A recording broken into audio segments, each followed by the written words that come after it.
नमस्कार। मैं अशोक जरोठी। सभी भाई बहनों का चैनल पर स्वागत है। दोस्तों, ममता की मांद में घुस कर के योगी जी ने और हेमंता शर्मा ने तहलका मचा दिया है और ईडी ने जो ताबड़तोड़ रेड की है उससे ममता विचलित है और जिस तरह का चुनाव प्रचार हो रहा है ना, ममता बेचैन है। आज का वीडियो बहुत ही ज्ञानवर्धक है। सभी भाइयों से प्रार्थना है इस वीडियो को आखिर तक देखें और ज्यादा से ज्यादा भाइयों को शेयर करें। जिस भाई ने चैनल सब्सक्राइब नहीं कर रखा, कृपया भाई मेरे चैनल को सब्सक्राइब भी कर लेना।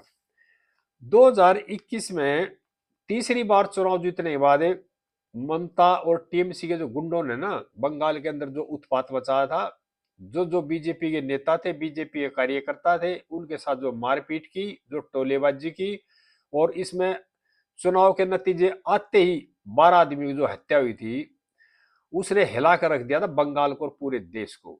और ममता ने और उसके टीएमसी के गुंडों ने इतना उत्पात मचाया था और पिछले साल भी इसका एक जीता जागता उदाहरण है।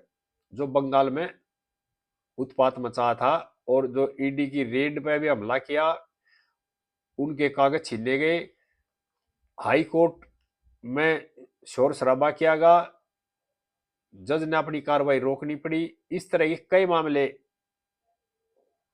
देखने को मिले देशवासियों को। और ये सारा कारण कौन था, इसके पीछे कौन था? टीएमसी के टोलेबाज और ममता के टोलेबाज। ईडी जो है ना, अब धड़ाधड़ रेड कर रही है ममता के टोलेबाज जो है, और उनका जो पैसा है ना उसको रिकवर कर रही है, अटैच कर रही है। इससे हड़कंप मचा हुआ बेचैन है ममता बनर्जी। क्यों? क्योंकि जो जो पैसा था ममता जी के जो शिक्षा मंत्री थे उन पर भी रेड हुई थी। उनकी जो एक सहेली थी उसके घर से भी कई करोड़ रुपए निकले थे, सारे देशवासियों को पता है। वो जो पैसा इलेक्शन में अंधाधुंध खर्च होना था उस पर ईडी ने शिकंजा कस दिया है। और ममता दीदी बिल्कुल तिलमिलाई हुई है फिलहाल, यानी कि कहर ढा दिया ममता के आंगन में ईडी ने भी, और जो स्टार प्रचारक है योगी जी ने और हिमांता ने। हिमांता शर्मा जो है वो आसाम से बढ़त हासिल करके दोबारा चुनाव प्रचार के लिए पहुंच गए बंगाल में और धुआंधार बल्लेबाजी कर रहे, धुआंधार रैली कर रहे हैं।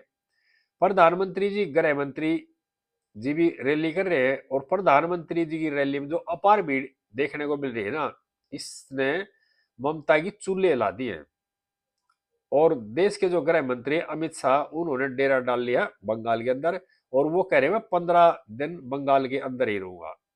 और बंगाल के अंदर चुनाव शांतिपूर्वक करवाने के लिए इलेक्शन कमीशन ने और केंद्र सरकार ने मिलकर के केंद्रीय जो बलों को वहां पर भेजा है, यानी कि जो टोलेबाज है उनको नकेल कसने के लिए। आगे चुनाव जो निष्पक्ष और शांतिपूर्वक हो, किसी तरह की कोई दुर्घटना चुनाव के अंदर या किसी तरह जान माल की हानि ना हो, इसको रोकने के लिए केंद्रीय बलों की जो कंपनियां हैं, बटालियन, वे पहले ही पहुंच चुकी हैं। और जो टोलेबाज है ना उन पर कड़ी नजर रख रखी है। जो ममता के टोलेबाज थे वो बूथ कैप्चरिंग करके और इस तरह का शांति भंग करके, लोगों को डरा करके, महिलाओं को डरा करके जिस तरह की लूट मचाते थे इलेक्शन में, अब की बार वो दूर दूर तो कोसों दूर है।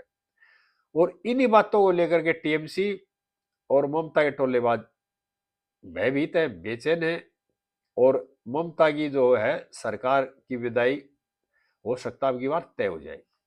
क्योंकि 2021 का चुनाव जीतने के बाद जिस तरह से उत्पात मचा ना, और ममता हाई कोर्ट में, सुप्रीम कोर्ट में जज जाएगा, जिस तरह से देश के सामने जो नंगापन दिखाएगा, एक संवैधानिक पद का दुरुपयोग किया गया, गृह मंत्री होते हुए ईडी की रेड में इंटरफेयर किया, ईडी के अधिकारियों से कागज छीनने गए, फोन छीनने गए अपने एक खास आदमी को बचाने के लिए।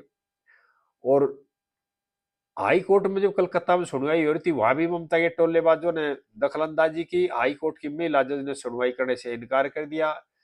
और 7 जज जो एसआईआर की प्रक्रिया को देखने, जिनकी निगरानी करने बंगाल में जा रहे थे, उनको बंधक बनागा।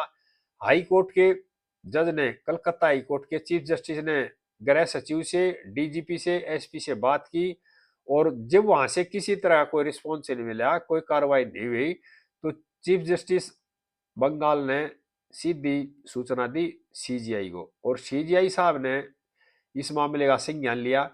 यानी कि हर तरह से, हर कदम कदम पर इस तरह के कुकृत किए है ममता ने, जो सोचने और समझने पर बेचैन करते हैं। और सुनवाई के दौरान सुप्रीम कोर्ट में सीजीआई साहब ने खुले ये कहा था, अब जो बंगाल के अंदर ऐसा लग रहा है भी जंगल राज है, एक तरह से बंगाल के अंदर किसी तरह का कोई प्रशासनिक है, वो एक तरह से फेलियर है।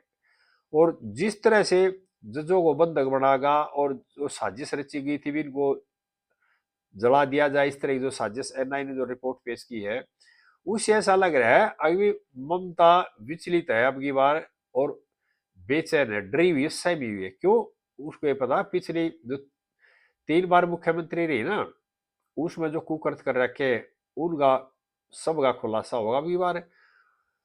और बार बार क्या करती है, इस तरह ये प्रचार कर रही है, लोगों को डराकर भय दिखाकर बीजेपी आई तो दाल भात खानी बंद हो जाएगी, मांस मच्छी बंद हो जाएगी, इस तरह के प्रचार कर रही है। ये दिखाई दे रहा है कि ममता डरी हुई है और विचलित है। और मैं यहाँ सभी भाइयों को एक बात और बताना चाह रहा हूं, ममता ने जिस तरह के कुकर्ती है ना, उसका फल जरूर मिलेगा। और प्रधानमंत्री की रैली में जो भीड़ का उत्साह है, गृह मंत्री की जिस तरह की रणनीति है, और वहां 15 दिन ठहरने का जो उनका प्रोग्राम है, उससे जो लोगों है ना भय से मुक्त हुए हैं। बंगाल की जो जनता है ना, वो टोलेबाजों से डरती थी, उनसे भय से के डर के मारे बाहर नहीं निकलती थी। लेकिन अब जो भीड़ आ रही है रैलियों में बीजेपी की में, वो ये दर्शाती है अब गृह मंत्री के इस आदेश से या वहां रुकने से भयमुक्त हुई है बंगाल की जनता। और हेमंता शर्मा और योगी जी जो प्रचार धुआंधार कर रहे हैं ना, उसने ममता की जो जड़ है ना, वो हला दी, उसमें पानी डाल दिया एक तरह से।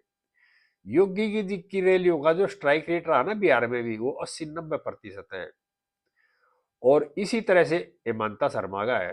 हेमंता शर्मा पवन खेड़ा जो कांड रहा था, जो आरोप लगे थे हेमंता शर्मा की पत्नी पे लगाए थे पवन खेड़ा ने, उसके बाद एक महानायक बनकर उभरे हैं देश के अंदर। और पवन खेड़ा छुपता फिर रहा है, दिल्ली से भागकर तेलंगाना पहुंच गया, वहां पर लगाई है जमानत की अर्जी भी। और ये दोनों है ना, हेमंता शर्मा भी और योगी जी भी, ये संघ से नहीं है। हेमंता शर्मा पुराने कांग्रेसी है, इनको कांग्रेस की नस नस का पता है। इसी तरह से योगी जी है, वो मटके थे, ना वो बीजेपी के थे ना आरएसएस के थे, वहां से आए हैं। और इन दोनों स्टार प्रचारकों ने बंगाल के अंदर तहलका मचा रखा है, और जो टोलेबाज है ना, वो वापस अपने बिलों में घुसे हुए हैं। और ऐसा लग रहा है जैसे एक माहौल होता है ना किसी बड़े आयोजन का एक तरह से, और ये बड़ा आयोजन भी है क्योंकि चुनाव है और निष्पक्ष चुनाव हो जाती, इससे बड़ा आयोजन कोई नहीं होता। और बंगाल की जनता है ना, अब की बार जिस उत्साह से बाहर निकल रही है बीजेपी की रैलियों में जो आ रही है, वो ये दर्शा रहा है अब की बार ममता गई, लाइन से उतर गई ममता। और जिस तरह से कांग्रेस में हेमंता शर्मा रह करके बाहर आए हैं, और बीजेपी की जो सरकार बनी आसाम में, यह सपने में भी सोचने की बात नहीं थी, क्योंकि आसाम में बीजेपी का कोई जनाधार नहीं था, इसी तरह से बंगाल में नहीं था। पिछले चुनाव में भी कई परसेंट का अंतर था, लेकिन अब की बार है ना, अब की बार जिस तरह से ममता बेचैन है, जिस तरह से विचलित है, और विचलित हो गया, कई उल्टे सीधे जो काम कर रही है, वो ये दर्शा रहा है अब की बार ममता सरकार गई वहां से, और बीजेपी का वहां पे झंडा बुलंद होगा। और जिस तरह से लोग उत्साह के साथ आ रहे आगे, और जिस तरह से ममता ने जो जो टोलेबाजों ने या ममता ने जिस तरह का 2021 के बाद माहौल बनाया, बंगाल के अंदर जो उत्पात मचाया, जिस तरह से लोगों का एक तरह से नकेल डाल दी, और लोगों में एक भय पैदा कर दिया, व्यापार वहां बिल्कुल खत्म कर दिया, बंगाल को बर्बाद कर दिया। बंगाल देश की राजधानी होती थी, इंजन होता था उन्नति का किसी जमाने में देश का। लेकिन ममता ने अपनी वोट की राजनीति के लिए अपने कुकुरतों के कारण बंगाल को सबसे पिछड़े स्टेटों में लाकर रख दिया एक तरह से। जैसे बंगाल के अंदर उद्योगपति है ना, वो भी जाने जाने से डरते हैं, और यही कारण है बंगाल के पिछड़ेपने का।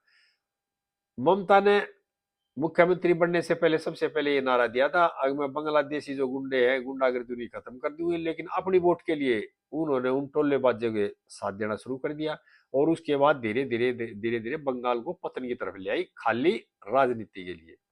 सभी भाइयों से प्रार्थना है, देखना किस तरह क्या होता है बंगाल के अंदर, और वहां के हालात के हिसाब से और सूत्रों से ये लग रहा अब की बार ममता वहां से सत्ता से बाहर होगी। आगे इस तरह की बातें भाइयों के साथ फिर शेयर करते रहेंगे। जय हिंद देशवासियों।